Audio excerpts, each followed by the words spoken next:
Kalimutan mo na lahat ng mga Rasasi Hawas line and the flankers of it. This Rasasi gem is the real deal. Ooh. What is up mga mahihilig sa mga? This is your boy Armin and welcome back again dito sa Amoy Piranyan! So sa itong episode na to, I was just waiting for the right time na ilabas ko tong video na to at ito yung perfume na matagal na nasa collection ko tong pabango na to and it is from the brand of Rasasi. And sabi ko, bakit kong hihintayin yung right time? Tinatanong ko yung sarili ko. Sabi ko, hayaan ko lang muna maglabas lahat ng mga brands, mga Middle Eastern brands. Maglabas sila ng sariling dupe nila sa isang famous niche brand.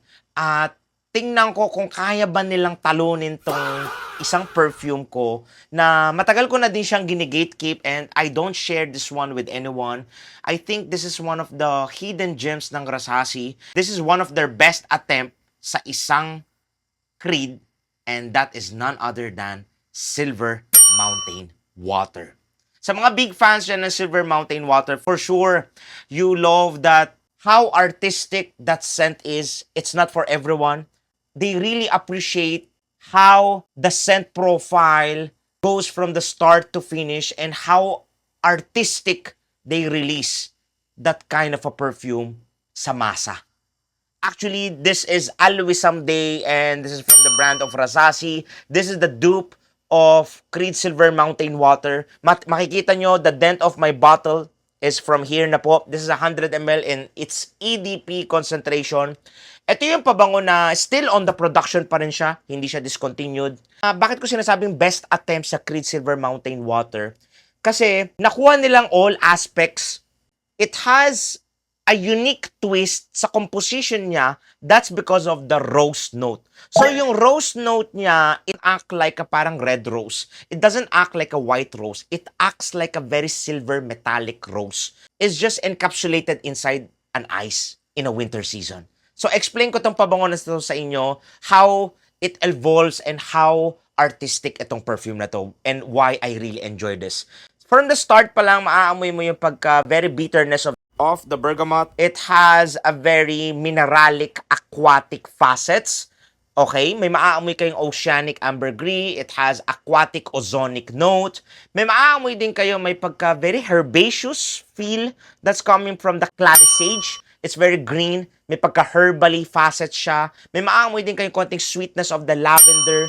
It has a little bit of, I think, juniper berries din siya. And a touch of blackcurrant notes sa composition niya from the mid. And it dries down a very soft, soapy musk and a very creamy sandalwood. But it still maintains the aquatic facets, the mineralic facets. So ito yung tipong pabango na try to visualize you're going in a Switzerland at gusto mo mag-skiing. Yung tipong it's a winter season and while you're doing skiing, malamig siya, nag-i-snow. Experience ko na kasi winter season sa Iran, sa bansa ng papa ko. So, it feels like a very cold. It feels like a very glassy. Yung tipong parang naglalakad ka sa yelo or naglalakad ka sa isang bundok na maraming snow na natabunan doon sa area na yon. Lalamigan ka, tataas ang balahibo mo. You need to experience how to survive in a winter season sa mountain of Swiss Alps. This is for those fans out there that if you love your Silver Mountain Water to has a twist of metallic silver rose, yung ganun na datingan. Although I don't know if it exists that kind of a rose in the real world, but ganun yung image and na-visualize ko sa itong pabango na to. And it's such a slept on. This is a fragrance that is a really good performing when it comes to projection, longevity, sillage.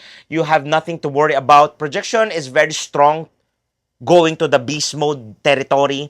Longevity, actually, this one, it lasts me all for the whole day. And sillage, yung tipong talagang maaamoy mo yung wafts mo for the entire day. But again, it still depends on your skin chemistry. And I think this is such a slept on. I think kailangan nyo tong mapansin at kailangan nyo tong matry tong pabango na to if you are a big fan of that kind of aquatic, mineralic, fougere, and very fresh, crisp, clean type of a scent. Hopefully, na-enjoy nyo tong video ko from the brand of Rasasi, and this is Always Someday. Let me know what is your favorite hidden gem perfumes that no one talks about it in the fragrance community or in the old platforms or in the social media that you would love to share it dito sa comment section. And let me know then kung na-try mo na tong Always Someday, and is Creed Silver Mountain Water your favorite or not? Till next time, like, comment, share, and have a good day, and wag natin kalimutan na lagi magpabango para sa sarili natin, hindi para sa ibang tao. Keep spraying your perfumes because life is too short. Love y'all.